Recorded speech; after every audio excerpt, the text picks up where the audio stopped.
1. Israel's cry for help reference.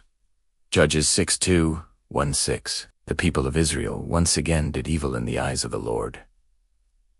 As a result, God allowed the Midianites to oppress them for 7 long years. Like locusts, the Midianites swept over the land, destroying crops and livestock, leaving Israel impoverished and broken. Desperate, the Israelites cried out to the Lord for help. 2. God calls Gideon. Reference. Judges 6:11, 2:16. One day, Gideon, the son of Shaphat, was threshing wheat in a winepress hiding from the Midianites. Suddenly, the angel of the Lord appeared and said, "The Lord is with you, mighty warrior." Startled, Gideon replied, "Pardon me, my Lord, but if the Lord is with us, why has all this happened? Where are all his wonders our ancestors told us about?" The Lord answered, "Go in the strength you have and save Israel out of Midian's hand. Am I not sending you?" But Gideon protested, "How can I save Israel? My clan is the weakest in Manasseh, and I am the least in my family." The Lord reassured him, "I will be with you, and you will strike down all the Midianites. Tris, Gideon, Estau, and God's sign reference. Judges 6:17-24. Still uncertain, Gideon asked for a sign. He prepared an offering of meat and bread, and the angel of the Lord touched it with his staff. Fire flared from the rock, consuming it. Gideon trembled, realizing he had seen the Lord. God spoke peace to him. "Do not be afraid. You are not going to die." There Gideon built an altar to the Lord and called it, "The Lord is Peace." 4. Gideon destroys the idol of Baal reference. Judges 6:25-32. That night, the Lord commanded Gideon, "Tear down your father's altar to Baal and cut down the Asherah pole beside it. Build a proper altar to the Lord your God, in fear but in obedience." Gideon took 10 of his servants and destroyed the altar at night. When the townspeople discovered it, they demanded his death. But Gideon's father Joash stood up for him. "If Baal is truly a god, let him defend himself when someone breaks down his altar." From then on, Gideon was called Jerubbaal, meaning let Baal contend with him. 5. The test of the fleece reference. Judges 6:36. The Midianites gathered for battle, and the Spirit of the Lord came upon Gideon, yet he was still afraid.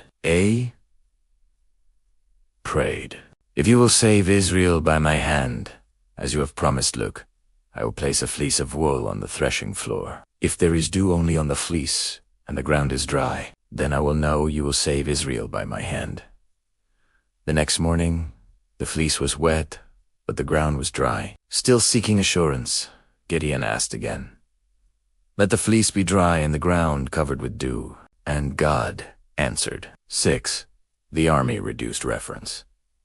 Judges 7:1-8. Gideon gathered 32,000 men to fight. But the Lord said, "You have too many men. I cannot deliver Midian into their hands, or Israel would boast against me." So Gideon announced, "Anyone who trembles with fear may turn back." 22,000 left, leaving 10,000. The Lord said again, "Still too many." At the water God tested them. Those who lapped water with their tongues were set apart from those who knelt to drink. Only 300 men lapped the water. God said, "With the 300 men that lapped, I will save you and give the Midianites into your hand." 7. God encourages Gideon reference. Judges 7:9-15. That night the Lord spoke, "Get up, go down against the camp, because I am going to give it into your hands. If you are afraid, go down with your servant and listen to what they are saying." Gideon crept down and overheard Midianite telling a dream. "I dreamed a loaf of barley bread tumbled into the Midianite camp. It struck the tent with such force that it overturned and collapsed." His companion replied, "This can be nothing other than the sword of Gideon. God has given the Midianites into his hands." Hearing these, Gideon bowed in worship and returned to rally his men. 8. Victory with 300 men reference.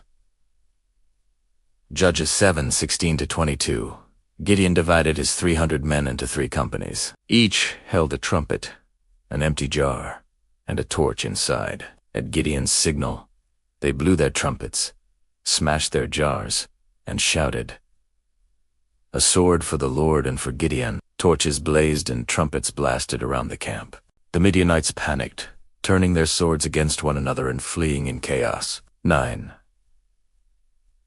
God's glory, not man's strength. Reference. Judges 7:23-25. Israel pursued the fleeing Midianites, and victory was complete. But the glory belonged not to Gideon, not to the 300, but to the Lord who saved Israel with an unconventional plan. Key lessons: God calls the weak to show his strength. Judges 6:15-16. Faith grows when we trust God, even in fear.